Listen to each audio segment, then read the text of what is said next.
me tell you something. A person that young to get hundreds of millions of dollars. He's a god. Serious? No, you're not. You are entitled. You are a white man, and you have done some shit. From Brooklyn. You have done some grimy shit to get that Brooklyn. money. Straight from Brooklyn, the god. Martin Shkreli's story could be so easy. Genius kid hustles his way out of Brooklyn and for a brief moment in time becomes the world's most notorious hedge fund manager. Screws up and gets sentenced to 7 years in prison and tens of millions of penalties. Finally gets released in 2022, learned his lessons and proceeds to live a normal life as a functioning member of society. But Martin Shkreli is not normal, and this might only be his origin story. The hero arc is just about to begin. Martin Shkreli reinvented himself. So you got $100 in 2009. How'd you get your first million? I started a drug company called Retrophin. From notorious pharma entrepreneur and hedge fund manager. In response to all of this attention and doctors and patient groups saying they can't access this drug, are you going to change the price? No. To crypto bro and top-tier degenerate of epic proportions. You're a You know hoe. what you are? You're a small dick. Who is now taking on the crypto industry. We actually had a really funny little group in prison. It was sort of tongue-in-cheek, but we called it Crypto Thugs. We were just like a bunch of guys that talked about crypto. In times like these, Martin Shkreli might not be the hero we need, but the one we deserve. And as a nascent business silverback, you better become aware of Shkreli's full story. And it's funny to watch. Today in Based Biographies, we want to explore another fascinating persona that is Martin Shkreli. Why degenerates around the world revere him, and what lessons Master Shkreli can teach young ambitious babybacks trying to make it big in business. Brooklyn, March 1983. The city's reputation for crime and disorder is very much a part of New Yorkers' daily lives. The illegal drug trade flourishes, causing the murder rate to soar and dividing the city into areas ruled by different drug lords. This period becomes known as the crack epidemic. Maybe it is coincidence, or maybe it is the absolute Giga Chad aura of Martin Shkreli as an infant, but things start getting better around the time Martin is born. The 1980s are a time of restrained optimism in New York. The boom on Wall Street is fueling the speculative real estate market, and unemployment numbers are dropping noticeably. Martin started a couple of hedge funds, made millions and became famous, probably all before losing his virginity.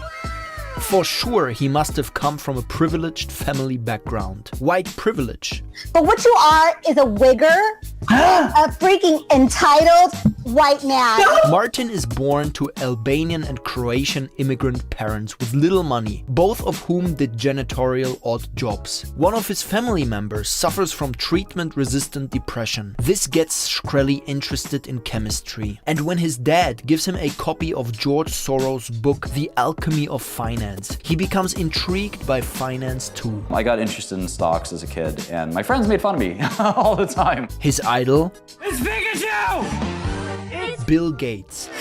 People said Microsoft was the evil empire, but I just saw an empire. Martin decides to study business administration, giving him lots of job options. He attends Baruch College, a public college in New York City that has a tendency of generating controversial figures. In the US, public college is the code word for I cannot afford private college and rivals the prestige level of KPMG when compared to Blackstone. The Ivy League schools are all private, for example. Some guy had the brilliant idea to invent the term public Ivies for exceptionally prestigious public universities. But have you ever heard about public Ivies? I think not! Even more impressive that Martin manages to get into the hedge fund Kramer Berkowitz at the young age of 17. That was Jim Cramer's hedge fund, a guy that now works for CNBC and is mostly known for giving subpar stock advice on TV. My people have been in this game for 25 years, and they are losing their jobs, and these firms are going to go out of business, and he's nuts. They're nuts. They know nothing. And right off the bat, Martin displays a talent for making money. Only about 15% of drugs that begin clinical trials are ever approved by the FDA. But along the way, there is plenty of opportunity for hype. And biotech firms love to hype themselves up. Lots of inflated claims without being anywhere close to bringing a product to market. If you manage to smoke out these inflated claims at biotech firms and short them, you can make a lot of money. And that's how Martin gained some first important reputation points while working at Kramer Berkowitz. A critical ingredient when trying to raise a fund and get massively rich. I'm different.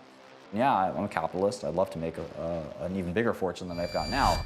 Martin Shkreli graduates at age 21 with a bachelor's degree. He has short stints at Intrepid Capital Management and UBS Wealth Management. Here he not only learns how to quantitatively evaluate OkCupid matches, but he also strengthens his financial Excel monkey skills. Now he is ready for his first big baller move. In 2006, he starts his first hedge fund, Elia Capital Management, which basically goes bust 2 years later. This is actually a funny story. In 2007, Lehman Brothers sued Elia for failing to cover a put option transaction. Essentially, Shkreli bet that markets would go down, but they went up, and Shkreli's Elia Capital had not enough capital to cover the put. So Lehman Brothers sued them. They won the case, and Martin owed another $2.3 million to Lehman Brothers. But in a funny turn, Lehman itself collapsed before it could collect on the ruling. In any case, Martin's hedge fund goes bust, and he decides to do the only logical thing that any other degenerate would wholeheartedly approve of. He starts a second hedge fund. The company is called MSMB Capital, a hedge fund that specializes in biotech and pharmaceutical investing. It's a red-hot industry on Wall Street. With MSMB, the king of degens wants to do what he always did best: short biotech stocks. But this is not all. There is one more element, and it perfectly explains why Martin today is such a fluent speaker of degen. On top of shorting companies, MSMB describes flaws of the companies they are shorting on the internet, in various stock trading chat rooms. Shkreli is shitposting about various stocks way before it becomes cool, and he gets even more creative than that at a company he starts under the MSMB umbrella, Retrofin. Retrofin is a perfectly normal company with an emphasis on biotechnology to create treatments for rare diseases. Nothing suspicious here. Oh, and they shitpost about Retrofin and other biotech companies using gangster rapper accounts on Twitter. For example, look at this beauty of a tweet by Legit Biotech. Retrofin, this bad boy gonna rip higher and them sucker ass fools going to still be crying. In a short but strange incident, 3 alias Twitter accounts are found to be under the control of unidentified Retrofin employees. They match the IP address of Retrofin's headquarters. In the spirit of true degeneracy, the accounts hype up Retrofin's stock and shit talk about other drug stocks. But this is just the tip of the iceberg. In a sad turn of our hero's story, investigations lead to Shkreli's arrest by the FBI after officials start looking into his tenure at MSB Capital Management and Retrofin. It turns out, when raising money for Retrofin, Martin did not disclose everything that was going on behind the scenes at MSMB. He took a very aggressive short position on a stock called Orexogen. And that stock trade failed spectacularly. It blew up and it lost all of MSMB's, or effectively all of MSMB Capital's money. So he was broke. According to Stewart, Shkreli keeps the destruction of the fund to himself, even hiding it from employees. Retrofin's board decides to replace Shkreli in September 2014, and he resigns from the company the following month. On top, after Shkreli's departure, Retrofin files a $65 million lawsuit against him. 31-year-old Shkreli has fallen deep, Failed companies, lawsuits, millions of dollars owed. Is this the end of Shkreli? This is where the plot thickens. His next move is going to forever cement his status as an S-tier investor and degenerate of epic proportions. A true Steven Schwartzman for the masses, someone the plebs can relate to. Shkreli founds his next company, Turing Pharmaceuticals, in early 2015. In a controversial move, Turing acquires the medication Daraprim from another pharma company for $55 million. 1 month later, he increases the price of the drug from $13.50 per pill to $750. Overnight, Shkreli becomes the poster child of capitalistic greed in America, earning him the title of America's most hated man. Martin Shkreli there, who was called the most hated man in America. The most hated man in America. The most hated man in America. The most hated man in America. Something that is often forgotten is that Martin actually provides a lot of value to the community. His introduction to investing and finance live streams have been clicked hundreds of thousands of times. He probably helped more young ambitious babybacks get financially literate than any other person on this planet. Hell, the guy is on stream almost more than Gary Vee. And that's the beautiful thing about Shkreli. Usually, if we hear about giga chats in the media, it's very difficult to form an opinion about them. You take the limited talks and interviews they gave on mainstream media and you run with it. But Martin offers hours on hours of authentic live streams. And if you watch his videos, you get a sense for the real Shkreli. Not just what the media presents in an attempt to blind us, but a persona that is deeply empathetic and caring. And a bit of a degen, of course. Yeah, fuck the New York Post and fuck you. Trying to talk shit? Where you at, Jason? Where you at, pussy boy? Well, I'm a genius, and I'm rich. Me and other smart people and a lot of power. You and other poor, stupid people without any power. I don't give a fuck about your job. Fuck your job. Nobody gives a fuck about your job. And also the price hike of the Daraprim drug. Is it really just an egoistic move of a ruthless capitalist as portrayed by the mainstream media? Or is there more to it? There's only one producer for Daraprim because it didn't make any money for anyone. So in my estimation, there was going to be 0 producers for Daraprim at that rate. The bigger risk for Daraprim isn't that it's too expensive. The biggest risk for Daraprim is that it's not expensive enough. There's never been a new drug for toxoplasmosis in 75 years, and there's nobody who's been interested in making a new drug because there's no life cycle or continuum of profit in that field. Think about the person who's dying of Daraprim-resistant toxoplasmosis. Look them in the eyes and tell them that they shouldn't have the new drug because they think that an insurance company should pay less money for Daraprim than... I have a friend that's dying of Duchenne muscular dystrophy. I actually spent $20 million failing to discover a drug for Charlie. Making a drug doesn't require a walkathon or a smile on your friend's face or anything like that, or for you to like me. Making a drug requires $50, $100, $200 million, and someone like me who has the balls to say that they're willing to make enough money to save a life. And I don't really care about your dumb friend or you or anyone else. I care about people like Charlie and his mom, Tracy. Thanks for calling. But all of this doesn't matter. The price increase makes him public enemy #1, and the authorities are eager to uncover any potential wrongdoings from the past. Around that entire time, it feels like watching a drama unfold in front of your eyes, and you know exactly the entire situation is not getting better for our protagonist. Shkreli is subpoenaed to appear before a committee of the US House of Representatives to answer questions about the Daraprim price increase. We've been waiting for Shkreli to make a statement. If he does, here he is. Let's take a listen. On the advice of counsel, I will not be giving an opening statement. I want to ask you a few questions. What do you say to that single pregnant woman who might have AIDS, no income, and she needs Daraprim in order to survive? What do you say to her when she has to make that choice? What do you say to her? On the advice of counsel, I invoke my Fifth Amendment privilege against self-incrimination and respectfully decline to answer your question. Shkreli invokes his Fifth Amendment privilege against self-incrimination in response to every question from committee members, except for 2. One, to confirm the pronunciation of his last name. And is it pronounced Shkreli Yes, sir. And another one to affirm he was listening. Are you listening? Yes. On December 17, 2015, Shkreli gets arrested by the FBI. Ironically enough, his conviction has zero to do with the raising of drug prices. He was convicted of 2 counts of securities fraud and 1 of conspiracy to commit securities fraud. The first 2 counts had to do with former hedge funds he ran.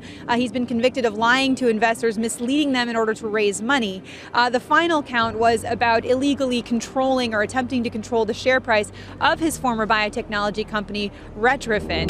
Shkreli describes his prosecution as a witch hunt of epic proportions, but he's also happy. Even though he was found guilty on 3 counts, he was found not guilty on 5 other counts. A short moment of relief, but it wouldn't be a perfect story without another fuck up. On September 13th, 2017, his bail is revoked. Martin tweets that he's offering $5,000 for a strand of Hillary Clinton's hair. The judge doesn't like that kind of Wall Street bets humor and perceives the tweet as solicitation to assault. Shkreli apologizes for the post, but is sent to a detention center while awaiting sentencing. On March 9th, 2018, Shkreli is sentenced to 7 years in federal prison. Have we reached the ending of the story? Certainly not. This was just the origin story. The hero arc is just about to begin. Shkreli was released mid-May from prison and is currently in community confinement. This refers to home confinement or a halfway house. Shkreli's projected release date from the Bureau of Prisons is September 14th. Wall Street bets, Senate hearings, price hikes, and of course some serious concern for Harambe. It's painful to even talk about this. You would think things cannot get more degenerate than this, but have you heard about crypto? We actually had a really funny little group in prison. It was sort of tongue-in-cheek, but we called it Crypto Thugs. We were just like a bunch of guys that talked about crypto, and I spent a lot of time just teaching them about like what cryptography was, why Bitcoin is anything, why it even matters, like why is it useful, why is it interesting. Shkreli has built tremendous knowledge in crypto and hinted at entrepreneurial involvement in DAOs and crypto companies multiple times in live streams after his release. Crypto is still one of the least regulated areas in finance, and Martin is probably one of the most regulated guys in finance. You know what I mean. On top, Shkreli continues right where he left off. Live streams, Twitter degeneracy, Wall Street bets, AMAs. And in times like these, having a massive following of degenerates directly converts into power through various forms of democratization of retail investing. And I know what my fellow babybacks are thinking now. Kevin, how can I become more like Shkreli? For one, Shkreli has incredibly deep knowledge in a couple of domains. He is what I always call a polymath in my videos. That's the golden middle between being a single domain specialist and a generalist you want to be aiming for. For Shkreli, these domains are at least pharma, investing, crypto, and League of Legends. And another lesson from Shkreli: build your dreams in public. How many of you want to get everything perfect before you post something online? Look impeccable before you turn on the webcam. Fuck that! Martin is the definition of keeping it real, figuring things out as you go, and most importantly, not giving a single fuck about what others think. These traits, paired with a healthy portion of anti-ADHD, probably got Martin to where he is today. And leveraging his divinely unique skill set, who knows what great feats the god of degeneracy is going to set out to achieve next. I would put some cautious money on Martin making some small moves in crypto, and the majority of his big moves taking place in pharma over the coming months and years. But who knows? The only thing we can be certain of is that our hero story is only starting to transition into the main part of the narrative.